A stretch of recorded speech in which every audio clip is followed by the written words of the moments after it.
Hello there, this is Red Joy, and we are back with the Bad Man for Fallout New Vegas. Well, Benny is dead, my revenge has been acquired, and now I have the Platinum Chip. I can carry out with my delivery. I can make myself 4 times the original delivery fee. I also have a few other options as far as where I could land, as far as my playthrough goes. Who do I ally with? Do I join with Kaisar and his legion? Do I go over to Kaisar and his camp to become a minion of the legion? Crucify lots of people? Have some smoky, fiery good fun? Or do I join with Yes Man?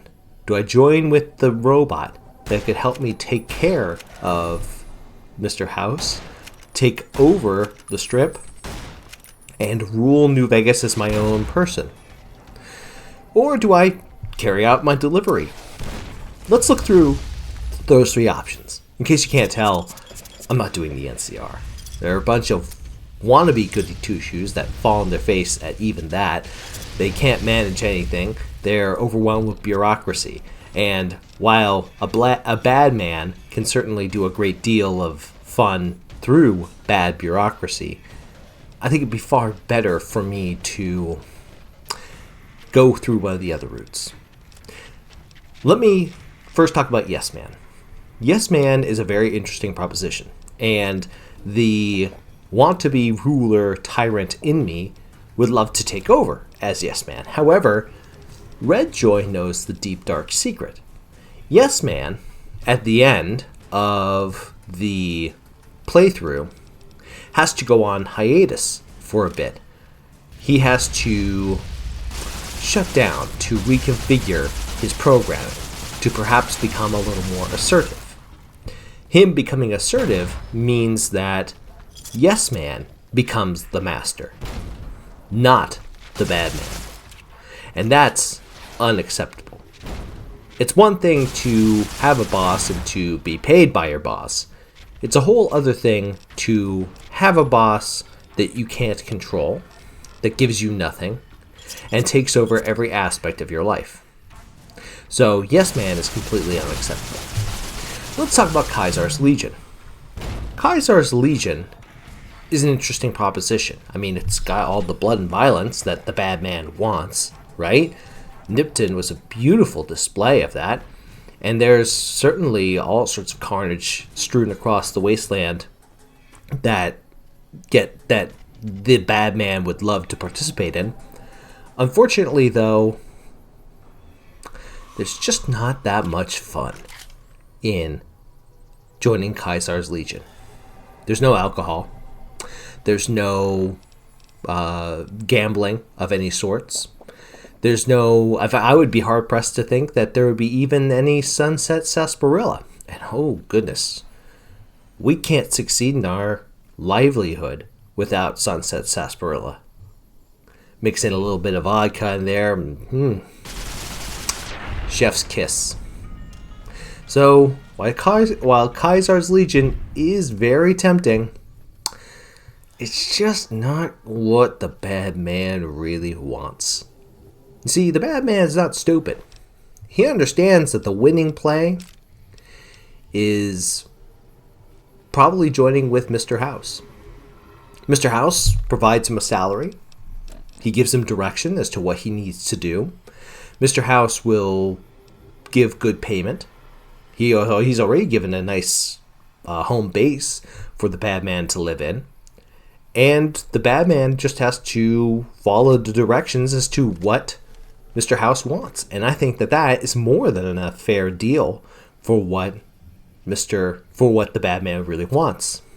The bad man wants to do what he wants. Yes, Mr. House will give him direction, just like a boss should. But it'd be easier.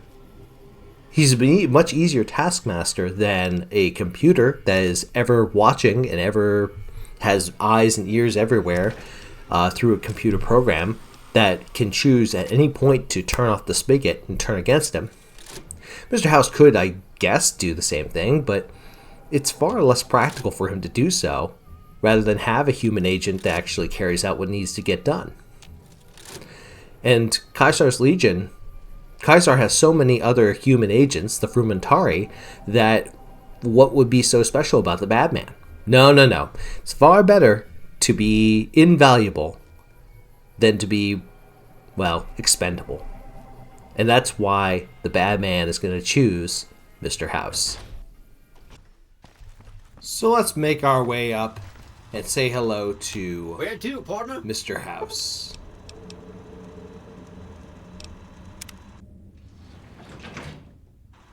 Penthouse floor. Mr. House! So, Benny has been handled, and you've recovered the platinum chip. Let's have it. We need to discuss our payment. Our terms were clear.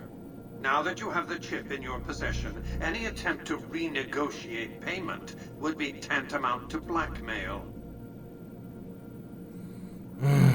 Alright, fine. Here it is.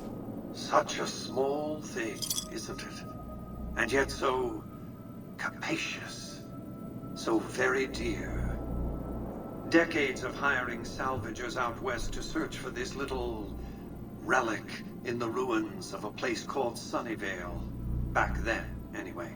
That's where the chip was printed, on October 22nd, 2077.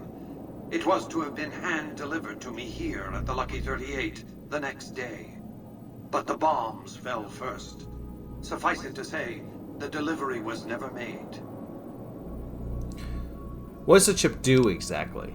Some things are more easily shown than told. Take the elevator all the way down to the bottom level, and you'll see what I mean. Don't worry, you'll like what you see. We have much to accomplish, you and I. See, this is why I like Mr. House. Step closer to the demonstration area, if you would. I expect you're well familiar with my Securitrons by now. The titanium alloy housing that protects its electronic core deflects small arms and shrapnel easily enough. Its X-25 Gatling laser, produced to spec by Glassinghouse Inc., is deadly against soft targets at medium range. And for close-range suppression or crowd control, the Securitron is armed with a 9mm submachine gun. All of this you probably already knew. Sort of. What you did not know is that these are the Securitron's secondary weapons. Oh. All this time, my Securitrons have had to get by running the Mark I operating system, which lacked software drivers for their primary weapons. Today, with the delivery of the Platinum chip, all that changes. Behold, for the first time, Securitrons running the Mark II OS. The M235 missile launcher gives the Securitron the ability to engage ground and air targets at significantly longer ranges. And a rapid-fire G2 grenade launcher ensures the Securitron is deadly in close-range engagements. The software upgrade also includes drivers for the Securitron's highly sophisticated on-board auto-repair systems. Altogether, the Mark II software upgrade confers a 235% increase in combat effectiveness per unit. The city of New Vegas finally has soldiers worthy of protecting it. Return to the penthouse now. We have much to discuss. Yeah. Okay. Trips to the basement are rarely so educational, don't you think? You've been to my I've since basement. broadcast the upgrade to every Securitron in range of my transmitters, and I must say, it's causing quite a stir down on the strip. So, why show your hand now that your enemies know what you're up to? I'm surprised you can still underestimate me after everything you've seen. I haven't shown my hand. I've shown one card. I've given my enemies a single provocative datum upon which to fixate. They have no idea what other cards I'm holding. It's a strong hand, believe me. I dealt it to myself. Oh, naughty. Alright, so what happens next? To secure the future of New Vegas, I must have your assistance. The work ahead is dangerous, but you weather danger well. Okay, so I'm listening. The next step will require you to infiltrate Caesar's camp at Fortification Hill. Ooh, what do you want me to do there? I want you to open a hatch in the basement of the derelict weather station atop Fortification Hill. You'll recognize it on sight. The hatch bears the logo of the Lucky 38, same as the platinum chip. Alright, so what's inside the hatch? Something very important. I wouldn't want to spoil the surprise, so don't bother asking. Alright, so how do I open the hatch? You can't, but the chip can. The hatch will recognize the platinum chip and open sesame. So question, why should I be working for you? I'm not offering you an incentive as crude as money, though there'll be plenty of that. What I'm offering you is a ground floor opportunity in the most important enterprise on Earth. What I'm offering is a future. For you, and for what remains of the human race. Fascinating. Well, okay. I'll do as you ask. But I better be able to hurt somebody. Here, take the platinum chip again. You will need it. Upon arrival at the fort, it's likely that you'll be searched and the chip taken from you. Don't worry, it will come back to you. Okay. Let's go ahead and head down, and we'll make our way over to Kaisar's camp. Where to, partner?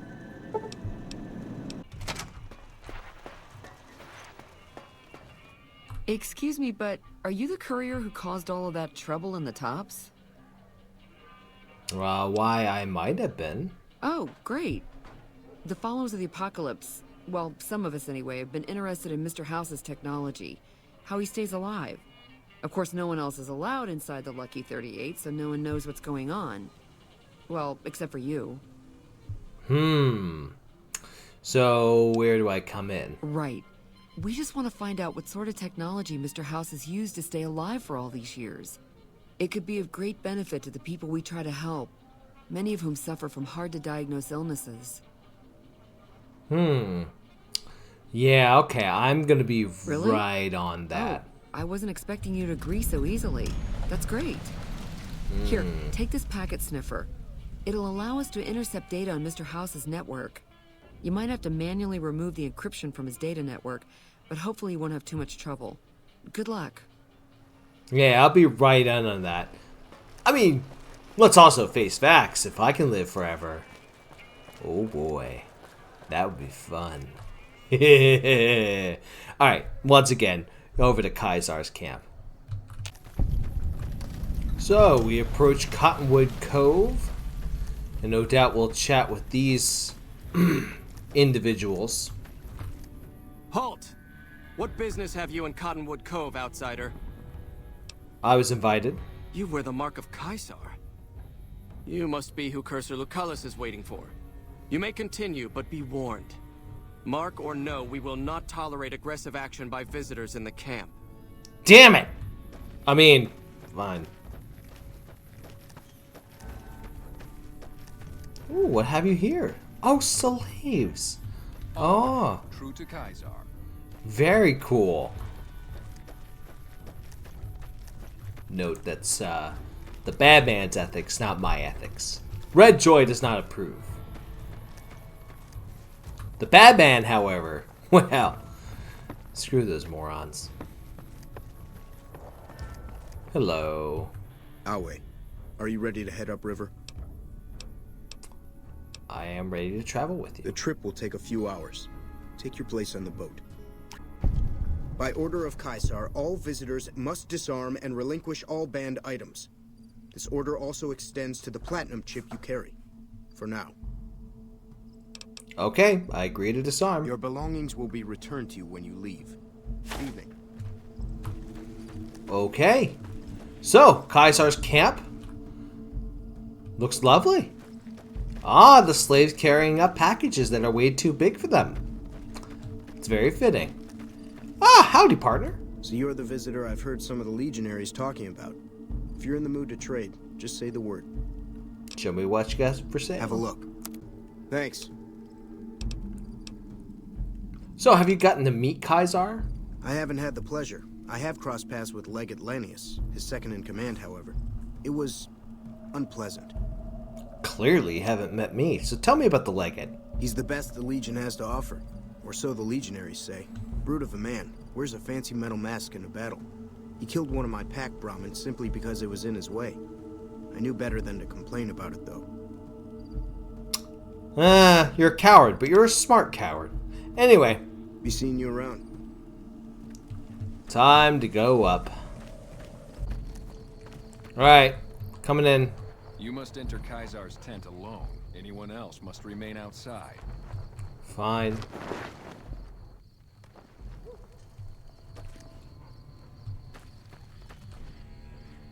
You kidding me? Open sky tent? You blithering dolt. Alright, old man. So I finally get to meet the courier who's accomplished so much in so little time. That's why I summoned you here, right? I don't know. A man nearly kills you, and your response is to track him across the breadth of the Mojave?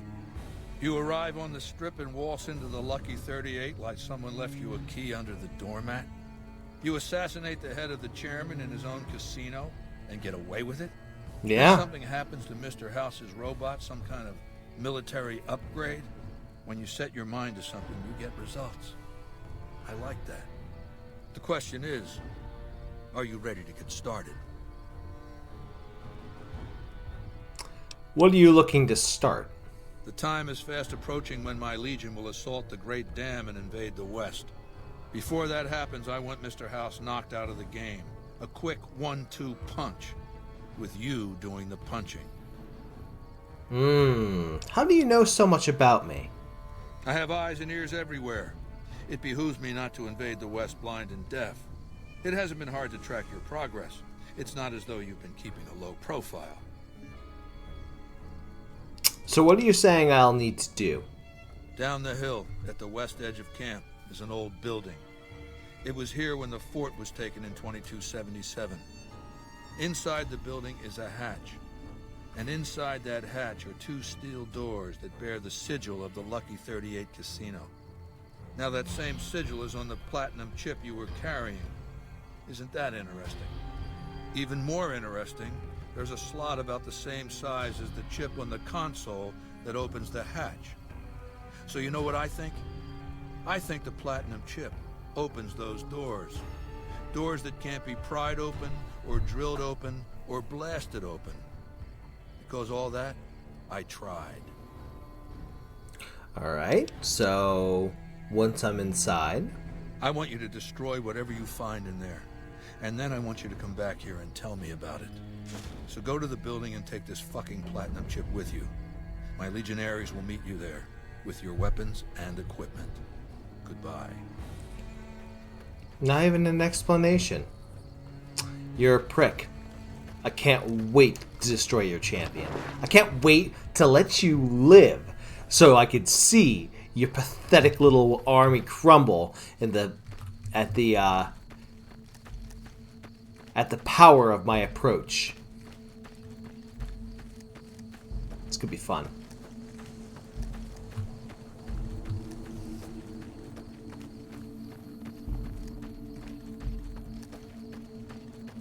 Your helmet looks stupid. Motorcycle helmet. Ooh. Tough guy. Sup, prick. None may enter without Caesar's permission. I'm entering. Kaisar has permitted your weapons to be returned to you while you serve him. It's about time. Kaisar has put a lot of trust in you. Be worth it. Oh, you dingus. Alright, let's open this. Getting sent across the river.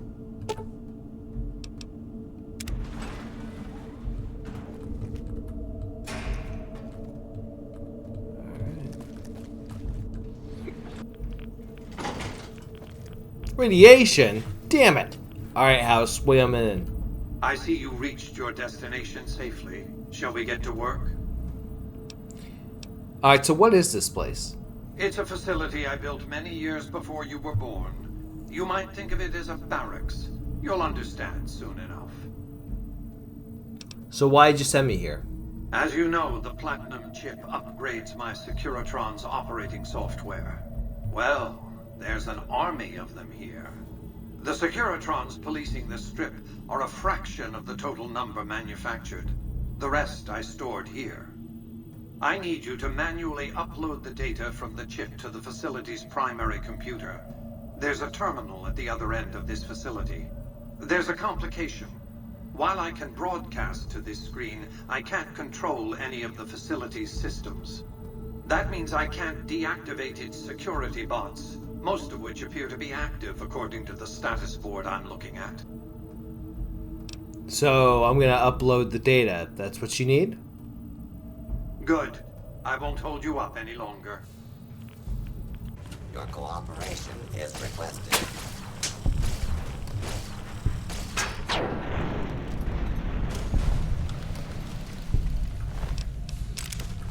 Who knew that robots would go down with just a couple of slices? And there's a couple in here. Thank goodness I deactivated the turrets.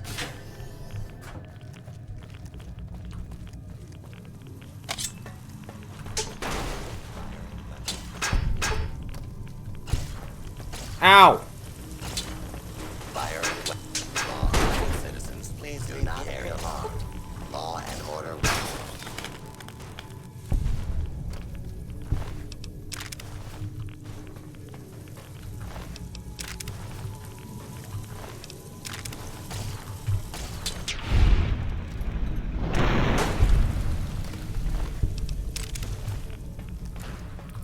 Nope.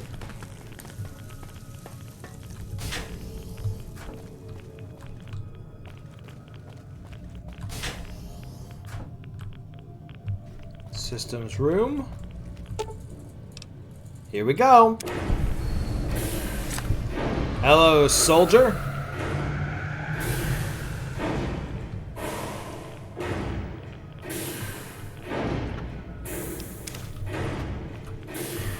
Ooh.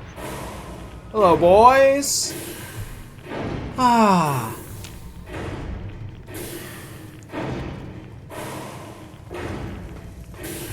It'll be fun to have an army to work with.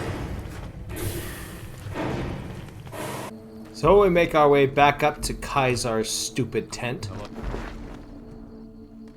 We go in and talk with the man himself. I felt the ground shake a while ago. I'll take that as a sign you've got the job done. Let's press on, shall we? As I was telling you before, I want Mr. House out of the picture. You have an interest in his death, too. If he knows that you destroyed his gadgets beneath the fort, he will strike back. You know where to find him. How he dies, I leave up to you. So I have some questions to ask. What did you want to know? So, I've heard rumors about your legate Lanius. What's his story? Linnaeus is the greatest of my battlefield commanders. Some might call him a great man, but I'm not sure he qualifies. Once, he was the greatest warrior of the Hydebarks, a tribe of the Arizona. Maniacal in battle. Sometimes he'd ambush Legion patrols by himself. When after several months we found and surrounded the Hydebarks camp, their chieftain raised a banner of surrender. The warrior, who was not yet Linnaeus, went insane with rage. He struck down his chieftain and attacked his own tribe. What happened when he attacked his own tribe? He killed 15 before they brought him down. He didn't die, obviously. I had him tended to. He was maimed, most of his face torn off. It was days before he regained consciousness. When he did, I went to his bedside and showed him the helmet I'd had forged to cover his face. I said he could have it if he'd fight for me. He accepted, on condition that he be allowed to kill the surviving males of his tribe. I said, make it the adult males, and you have a deal. So you like to make a deal. He sounds more like a savage than a general. Linnaeus is savage. Savagely loyal, too, but only to me. He has no love for my legion. but this has its uses. He has no attachment to his men, no compunction about battlefield losses. All he cares about is destroying the enemy. When another legatus or a centurion fails to achieve results, I send Linnaeus to make things right. His first step is to beat the failed commander to death in front of his assembled troops. Then he orders the ritual of decimatio. What's decimatio? It means decimation. But in ancient Rome, the word had a very specific meaning. A punishment for cowardice. The legionaries are lined up in ranks. Every 10th man steps forward and is beaten to death by his brothers. It instills a certain robust obedience. So he's got to lead the assault over Hoover Dam? Yes. This time my legionaries will be more frightened of the commander behind them than the enemy before them. There will be no failure this time, no retreat, no years of gathering slaves and resources for another assault. With Linnaeus to drive the legion forward, the dam will be taken. It will be our bridgehead across the Colorado. Let's talk about something else. What else did you want to know? What do you think about the NCR? Do you want my opinion as a former citizen or future conqueror? Actually, my opinion's the same either way. As a young man, I was taught to venerate President Tandy of Shady Sands, the founding mother of the new California Republic. Did you know her presidency lasted 52 years? And that her father, Aradesh, was the Republic's first president? Does that sound like a democracy to you? Or a hereditary dictatorship? But was she voted into office each time? Because the council didn't dare oppose her. She was too popular. She had the people's love. So things ran smoothly, more or less. And as soon as she was gone, as soon as there really could be democracy, what happened then? Ever since losing its queen, the NCR has been weaker, more diffuse. Democracy has been its weakness, not its strength. So how are they weak? Greed runs rampant. The government is corrupt, accepting bribes from Brahmin barons and landowners to the detriment of citizens. The NCR is a loose conglomerate of individuals looking out for themselves. It's lost virtue. No one cares about the collective, the greater good. It's not built to last. I'm just hastening the inevitable. But they're surely a powerful foe. Of course. The most powerful my legion has faced. Also the first to which I am ideologically opposed. Until now, every tribe I've conquered has been so backwards and stunted, enslavement has been a gift bestowed upon them. My conquest of the Mojave will be a glorious triumph, marking the transition of the Legion from a basically nomadic tribe to a genuine empire. Just as my namesake campaigned in Gaul before he crossed the Rubicon, so have I campaigned and will cross the Colorado. Interesting. So, let's talk about something What else. else did you want to know? What do you think about Mr. House? I know he's a coward, hiding behind an army of robots ensconced in that tower of his like a wizard in one of those Grognak comic books. Some say he's a man, others a machine. I don't care. He's in the way. Let's talk about something else. What else did you want to know? So, what role would the regional powers play in your conflict? I've analyzed the region's tribe to determine how they might be useful. I may tell you more at a later time, if it suits me. Okay. What So, else did you want to know? how did you rise to power? Ironically, I was born a profligate myself, a citizen of the NCR. Oh. My family lived not far from the Great Boneyard. After raiders killed my father, my mother sought the followers' protection.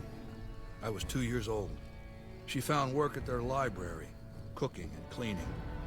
I learned how to read, and soon I was taking courses, free of charge. You were once a follower of the Apocalypse? Oh yes, raised in that tradition. And the teaching stuck. I was taught it was my responsibility to bring the torch of knowledge to the wastes. I may have taken the torch part more literally than they intended. So what changed you from a follower to a dictator? When I was 20, the followers sent me east to Grand Canyon. It was my first expedition. Just me and a physician named Calhoun. As an anthropologist and linguist, my assignment was to learn the dialects of the Grand Canyon tribes. What a fucking waste of time. Well, I agree with you, but why would you say it was a waste of time? If you think it's worthwhile to make smart people learn how to talk like backward savages, you're a follower of the apocalypse. Or an idiot. Anyway, we met up with a Mormon missionary who already knew a bunch of dialects. Joshua Graham. He was supposed to teach me, but before that went too far, the Blackfoot tribe captured us to hold us for ransom. They were a backward bunch, but the real problem was they didn't know how to fight. What was wrong with the Blackfoot? The Blackfoot were at war with 7 other tribes, each just as pissant as they were. But outnumbered like that, they weren't going to last long. It's one thing to be taken hostage, another to be lashed to a sinking ship. So over Calhoun's objections, I decided to take certain steps. What steps did you take? I taught them how to use the guns they already had, how to strip and clean them, how to breathe when pulling a trigger, how to reload ammunition. They looked at me like I was some kind of a sorcerer. So I taught them how to make explosives, and started drilling them on small unit tactics. If there's anything I learned as a follower of the apocalypse, it's that there's a lot of good information in old books. What happened after you trained the Blackfoot? Divide et impera. Divide and conquer. I led the Blackfoot against the Ridgers, their weakest enemy. When they refused to surrender, I ordered every man, woman, and child killed. When next we surrounded the Kaibabs, and they likewise refused, I took one of their envoys to the Ridgers' village and showed him the corpse piles. This was new for the tribes, you see. They played at war, raiding each other, a little rape and pillage here, a little ransoming there. I showed them total warfare. Like I said, there's a lot you can learn from old books. I mean, I admire that, but I should be in your shoes. Kaibabs joined me, and the Fredonians after that. All the pissant tribes with names that should be forgotten. I knew from the start I'd need to eradicate this plague of tribal identities, replacing them with a monolithic culture, a uniform identity. So that's what I did once my confederation of tribes was large enough. I crowned myself Caesar and created a single great tribe, my legion. I sent Calhoun, the follower captured with me, back west with a message that I should not be interfered with. Joshua Graham, the Mormon interpreter, stayed with me and served as my first legatus. And since forming a legion, all you've done is conquer other tribes? That's right. Decades of warfare, absorbing lesser tribes, gathering power, forging the dross into a vast, razor-sharp scythe. My legion's expansion has never ceased. Much of the Utah and Colorado and all of Arizona and New Mexico are mine. We have cities of our own, but nothing compared to Vegas. Finally, my legion will have its Rome. Alright, that's enough questions. What else, then? So, I'm gonna say bye. Complete your mission, then return to me. Yeah. No. I mean... Hey. Yeah, no.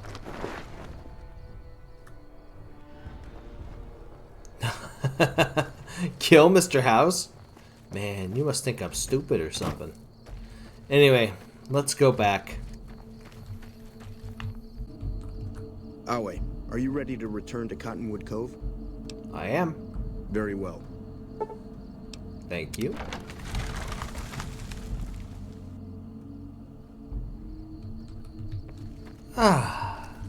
Good to be back near civilization. Well, let's go over and chat with Monsieur House. Hello, sir. The foundation is laid. My Securitrons on the strip are upgraded, and those at the fort ready for action. Now it's just a matter of adjusting the attitudes of some lesser groups while we wait for Caesar's Legion to attack Hoover Dam. So what's the next step? Outside New Vegas, at what was once called Nellis Air Force Base, resides an unusual tribe known as the Boomers. They are, shall we say, aggressively reclusive. They have several howitzers they fire at anyone who dares approach the base. Artillery of this sort has a range of several miles. If it's going to fire on Hoover Dam, I want it firing at my targets. If not, then I want to make sure that the Boomers don't sign similar treaties to fire their guns in support of the NCR or Caesar's Legion. Alright, I'll make sure they support the right side. Use extreme caution when approaching the base. Their firepower is considerable. Recently, one of my roaming Securitrons observed a man near the base studying the pattern of its artillery fire. Maybe he's learned something.